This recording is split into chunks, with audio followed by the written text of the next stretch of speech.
Harusnya dia memberikan keteladanan, tanpa harus dipecat harus mundur. Harusnya memberi keteladanan, kalau tanpa dipecat harus mundur. Ya, kuota kita tidak memberikan kepada mereka. Tega betul kita. Tega.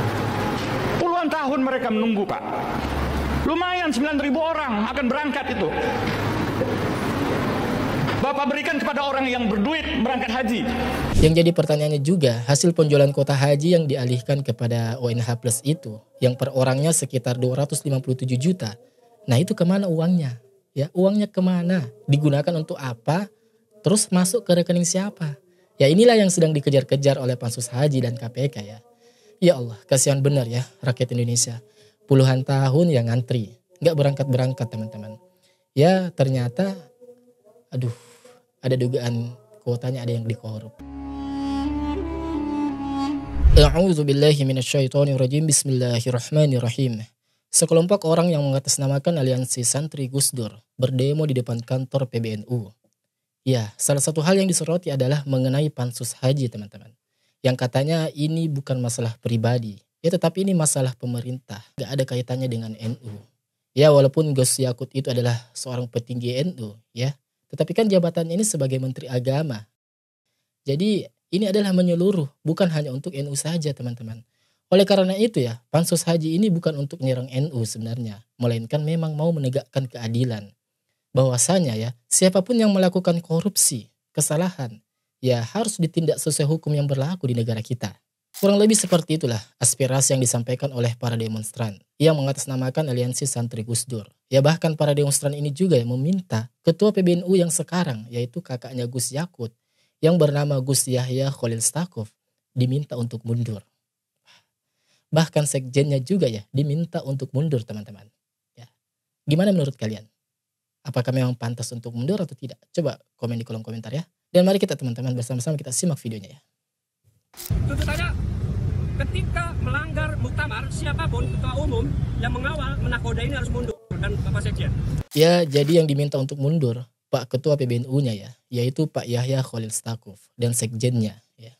Yang kedua, kita tahu bahwa Gus Yahya ini tidak melakukan keadilan dalam konteks kader Nahdlatul Ulama ke Israel dipecat sementara dia sendiri tidak dipecat. Jadi pihak yang menuntut demo ini teman-teman, Gus Yahya ini tidak adil katanya. Karena kan kita tahu kelima oknum pengurus mereka itu yang datang ke Israel itu kan dipecat teman-teman. Tetapi Gus Yahya tidak dipecat. Padahal kita ketahui Gus Yahya juga kan pergi ke Israel ya, sekitar tahun 2018 kalau nggak salah. Nah ini yang menjadi salah satu tuntutan para demonstran. Harusnya dia memberikan keteladanan, tanpa harus dipecat harus mundur. Harusnya memberi keteladanan, kalau tanpa dipecat harus mundur. 5 kader atau ulama ke Israel dipecat.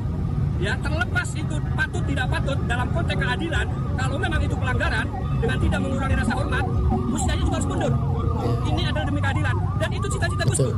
Ya, Gus Dur sebagai bapak demokrasi, Gus Dur sebagai aktivis yang mengkonsolidasi gerakan perubahan wujud keadilan sosial bagi seluruh rakyat. Ya, jadi hal yang disoroti juga yang menyebabkan Gus Yahya ini katanya diminta untuk mundur, yaitu mengenai keberangkatan 5 aktivis NU ke Israel teman-teman. Itu dipecat ternyata yang 5 orang itu. Tetapi kenapa Gus Yahya enggak dipecat? Ya padahal Gus Yahya juga kan pernah berangkat ke sana. Ya pada tahun 2018 kalau nggak salah. Ya kurang lebih begitulah aspirasi yang disampaikan oleh para demonstran yang mengatasnamakan dirinya sebagai aliansi santri Gus Dur.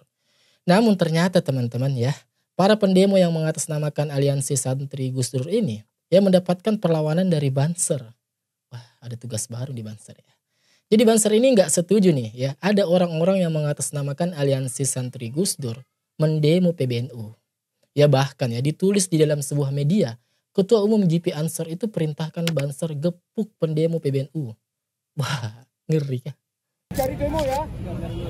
Gus Dur setelah bersihkan demo dengan SBY. Siapa yang ngomong? Gus Dur. Ini bukan barisan saya nih. Ya, Polisi, ya. mohon ini bukan barisan demo saya nih. Ya. Nah, emang kalian bukan barisan. Beda pendapat boleh. Beda pendapat boleh. Oh, sudah mulai ribut teman-teman. Beda pendapat boleh, silakan. Itu adalah cita-cita Gus Dur. Itu adalah cita-cita Gus Dur katanya yang para demonstran itu teman.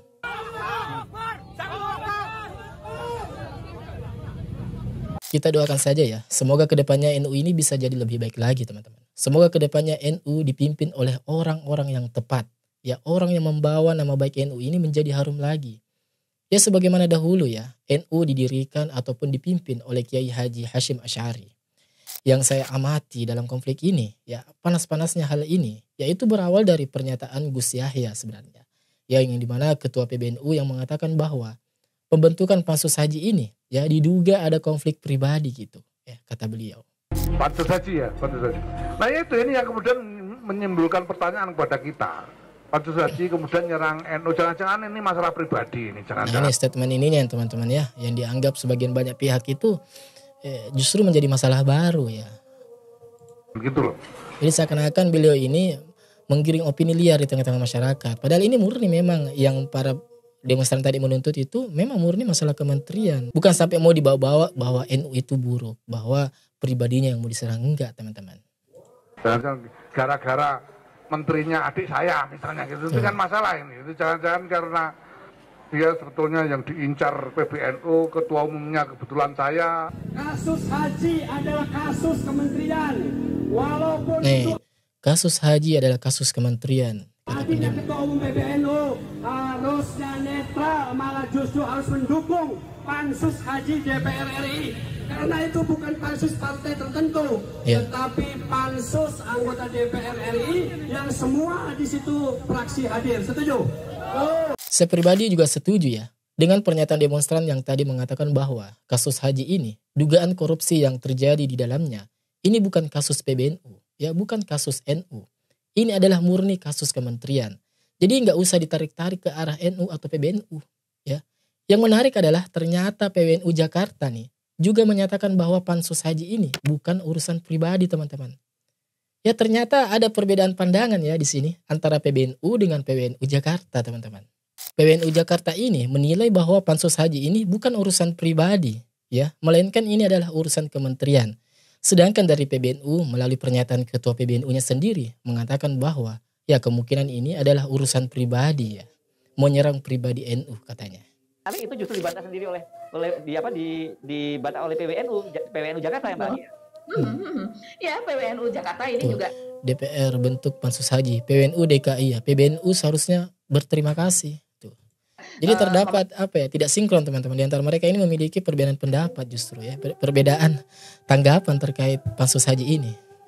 bantah begitu apa yang dikatakan oleh Yahya Stakuf. Jadi ini menurut Khatib Syuriah PBNU DKI Jakarta Kiai Haji Muzaki Kholis begitu ya, ini ditulis oleh media Mas Esu. Dia mengatakan bahwa pembentukan pansus angket haji ini dilihat dari sudut pandang DPR mewakili masyarakat. Begitu. Jadi sudah benar menurut dia karena memang penyelenggaraan haji tersebut bermasalah. Dia mengatakan tidak ada kaitannya dengan pribadi karena tidak ada kaitannya dengan pribadi karena DPR bukan lembaga pribadi. DPR bukan lembaga pribadi. PBNU juga bukan lembaga pribadi. Kata Khatib Syuriah PBNU Jakarta, teman-teman. Artinya setuju ya kalau menurut PBNU Jakarta. Nah semestinya kan begitu. PBNU itu bukan lembaga pribadi. Ya bukan lembaga untuk hanya adik kakak. Menteri Agama juga kan bukan lembaga pribadi yang hanya untuk adik kakak. Ya begitu pun juga DPR. Ya begitu juga PKB. Bukan lembaga pribadi. Jadi sangat tidak tepat sekali ya mengaitkan ini dengan urusan pribadi. Dan saya rasa itu adalah tanggapan yang sangat tidak dewasa ya bagi saya. Tanggapan yang tidak dewasa itu hanya menimbulkan opini-opini liar di masyarakat. Ada apa nih? Ya kok Gus Yahya ini kepanasan nih? Ya ada apa nih? Terlibat apa enggak nih? Ya di masyarakat kan jadi timbul opini-opini seperti ini. Ya kalau kita lihat dugaan korupsi dari Menteri Agama tuh seperti ini teman-teman ya. Ini berawal dari Pak Jokowi ya yang meminta kuota tambahan kepada Kerajaan Arab Saudi. Ya karena melihat di Indonesia ini antriannya itu sudah sangat terlalu banyak. Ya sekitar ada 2 juta orang yang mengantri untuk naik haji. Dan diperkirakan setiap orang yang mendaftar naik haji itu ya bisa berangkat ke sana itu selama 40 tahun lamanya lah menunggu. Ya jadi kalau misal saya daftar sekarang nih ya itu diperkirakan saya bisa berangkat paling cepat itu 40 tahun ke depannya. Ya ini kan antrian yang sangat-sangat parah sekali teman-teman. Ya bayangin paling cepat 40 tahun kemudian. Nah itu paling cepatnya. Lalu paling lamanya gimana? Nah akhirnya Pak Jokowi ya mau menyelesaikan hal ini dengan cara meminta kuota tambahan kepada pihak Arab Saudi. Dan alhamdulillah akhirnya dengan kebaikannya pihak Arab Saudi ya tanpa butuh waktu lama permintaan Pak Jokowi ini dikabulkan. Ya pihak Arab Saudi melalui MBS Pangeran Arab Saudi yaitu Muhammad bin Salman memberikan kuota tambahan sebanyak 20.000 jamaah haji. Jadi dengan adanya kuota tambahan 20.000 ini nih ya jamaah itu atau jamaah haji itu seharusnya yang sudah ngantri puluhan tahun mestinya sudah bisa berangkat tuh ya. Tetapi ternyata kuota tambahan dari Raja Arab Saudi itu ya diduga dikorupsi oleh Kementerian Agama. Yang diberikan kepada haji-haji reguler hanya sekitar 10.000, sisanya 10.000 itu lagi diberikan kepada haji-haji orang kaya yang disebut haji plus atau haji ONH plus itulah ya. Padahal sebenarnya pihak DPR itu hanya memberi jatah haji plus itu 1.800. Ya tetapi nyatanya yang diberikan itu 10.000. Wah, ini gimana teman-teman? Jadi dugaan korupsinya itu ya kalau dihitung-hitung ya sekitar 8.400 kuota jemaah haji reguler yang dialihkan kepada orang-orang kaya itu yang bisa bayar tahun ini, berangkat tahun ini juga. Ya sementara mereka ya saudara-saudara kita yang sudah bayar puluhan tahun nabung nih ya selama 40 tahun lebih ya harusnya bisa berangkat tuh dengan adanya kuota tambahan. Ya tetapi nggak jadi berangkat karena ya ada dugaan korupsi ini teman-teman ya. Sayang sekali. Saya jadi teringat ya teman-teman, ada sebuah negeri ya, di mana negeri Konoha yang namanya ya, yang memang di mana tuh ya di sana orang-orang kaya itu selalu didahulukan. Dalam persoalan apapun itu ya, masalah hukum, masalah apalah. Pokoknya kalau orang kaya, orang berduit, ya lancar semuanya. Berbeda dengan Indonesia ya, nggak begitu, beda sama Konoha ya. Kembali ya, makanya pihak DPR itu ya sampai marah besar tuh teman-teman sama Menteri Agama. Orang puluhan tahun antri Pak. Betul, puluhan tahun antri Pak. Kalau Bapak hambur-hamburkan itu kota dosa kita Pak. Puluhan tahun orang antri Pak, reguler itu. Seperak, 2 perak, 10.000, 5.000 dikumpulkan ya, menabung untuk bisa berangkat. Betul ya, kalau saudara-saudara kita betul-betul effortnya itu luar biasa. Apalagi bagi saudara-saudara kita yang kalangan menengah ke bawah kan teman-teman. Ya Allah. Ya kuota kita tidak memberikan kepada mereka. Tega betul kita. Tega betul. Puluhan tahun mereka menunggu Pak. Lumayan 9.000 orang akan berangkat itu. Bapak berikan kepada orang yang berduit berangkat haji. Yang jadi pertanyaannya juga, hasil penjualan kuota haji yang dialihkan kepada ONH Plus itu, yang per orangnya sekitar 257 juta. Nah itu kemana uangnya? Ya uangnya kemana? Digunakan untuk apa? Terus masuk ke rekening siapa? Ya inilah yang sedang dikejar-kejar oleh Pansus Haji dan KPK ya. Ya Allah, kasihan benar ya rakyat Indonesia. Puluhan tahun yang ngantri, nggak berangkat-berangkat teman-teman. Ya ternyata, aduh, ada dugaan kuotanya ada yang dikorup. Nah jadi teman-teman ya, yang punya keluarga di rumah, ibu atau bapak-bapak kita ya, kakek neneknya yang mungkin merasa seharusnya tahun ini sudah berangkat, ternyata nggak jadi berangkat, dibatalkan tiba-tiba.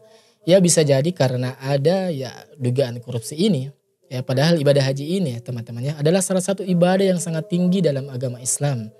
Diletakkan sebagai rukun kelima ya, rukun Islam kelima. Tetapi ya tetap aja ada orang ya yang tega dengan teganya ya berbuat seperti ini. Ya begitulah teman-teman ya.